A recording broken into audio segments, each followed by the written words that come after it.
Hello everyone. Welcome back to Living with a Disability class. This will be Chapter 2, Section 2 on problem solving.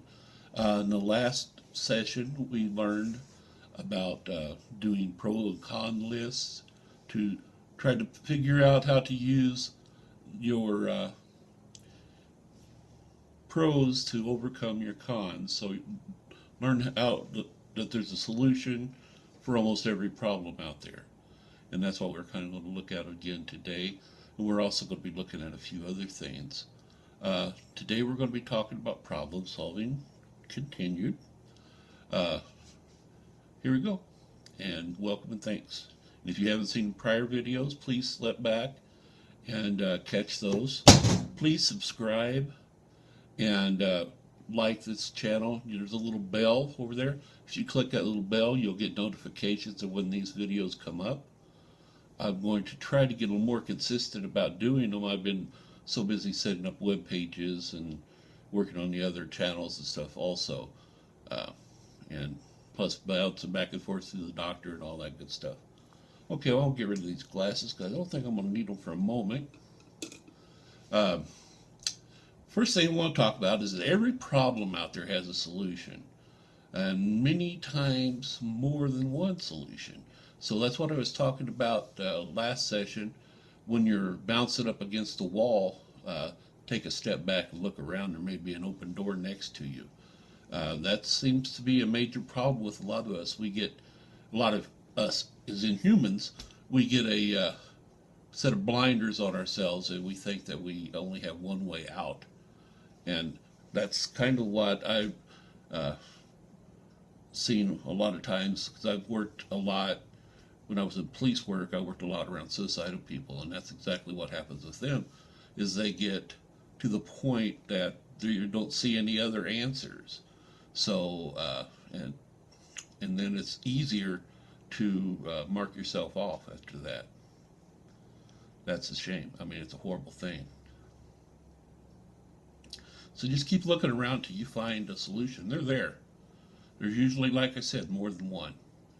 And we found out last session that communication helps real big, and we'll be talking a little bit more about that in this session. Okay, I want you to learn you got to hang in there. Keep looking for those solutions, and by practicing, by pulling off those blinders and looking around and checking out every option you have, that's where we live in a day and age of computers, in a day and age of technology.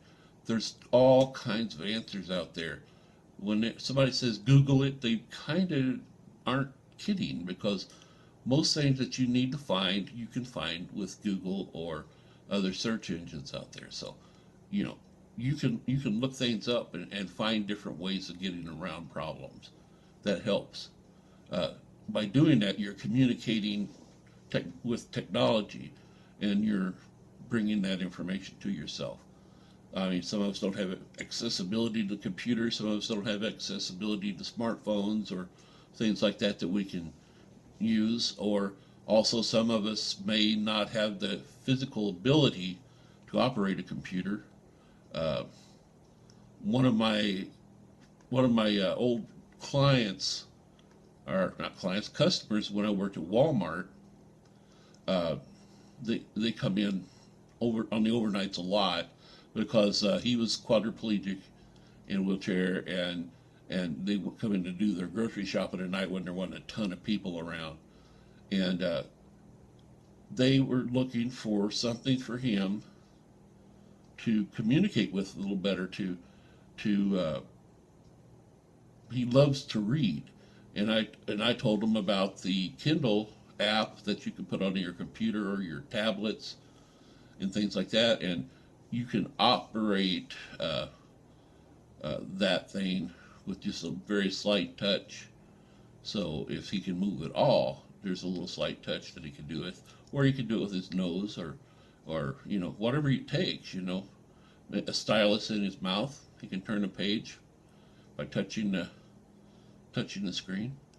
Just different things. That's what I'm talking about, is looking outside the box, working with what could truly help you and not be hindered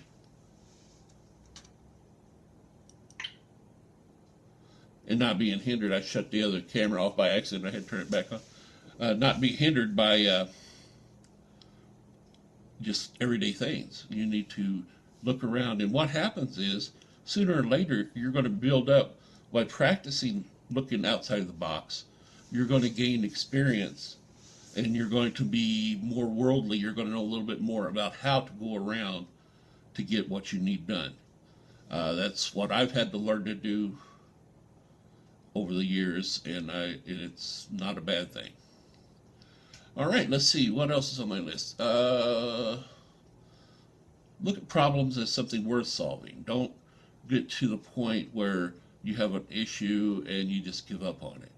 If it's something that really means something to you, you need to stick with it, and you need to figure out how to fix it.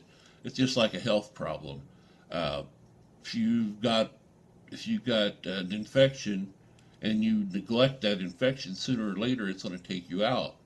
So you have to make sure that you get to the doctor, you get an antibiotic, and get that on board, and that will help. And that's exactly what you're going to have to do in this situation, is to look at different ways and different methods to help yourself. And look at those problems like they're something worth solving. And you can solve most problems out there. Uh, I know it's difficult for some of us to get out and get about.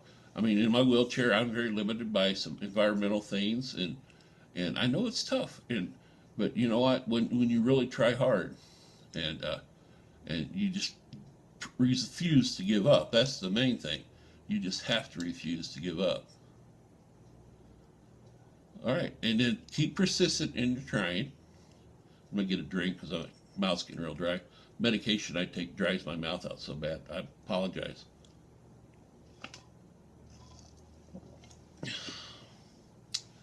Be persistent and keep trying. Keep looking outside the box. I mean, we're persistent enough, we'll like to bounce our heads against the wall, but we need to be more persistent and when we're pulling back and looking for solutions. So instead of beating your head against the wall, start peeling off the horse blinders that keeps you looking at the same old wall, and look and see if there's an open door right next to you. If you come up against the wall, there's ways you can go over it, you can go under it, or you can go around it, or through it. And some things we can actually bulldoze our way through, or BS our way through, or whatever. But you have to peel back, look at the problem from a distance. Sometimes that really helps. Sometimes it helps to get away from it for a little bit, and then come back to it. But just keep going, keep trying, be patient. Be patient, like I said earlier. The practice and experience is what's going to help you solve most of the problems on your own. We all need to remember these things. The way to solve problems is usually based on your past experiences. So if you've learned how to talk to people, you've learned how to communicate with your caregivers or with your nurses or doctors or any other family members, anybody else in your in your bubble of people, that's going to be a major thing. You need to try to communicate. Try to do like we talked last week, having good, solid communication. And that's also by meaning that you are not so stuck on your idea that you don't step back and listen and figure out what's going on there. We talked about that with going to the movies last time, and the caregiver said, I can't do it. I got things to do that night. Well, of course, we're headstrong and we want to go to the movies, but there's always that reason. I mean, it might be a personal reason for the caregiver. Maybe somebody in their family died, or well, I just got gruesome there, or maybe something is persistent going on and they just can't do it right now.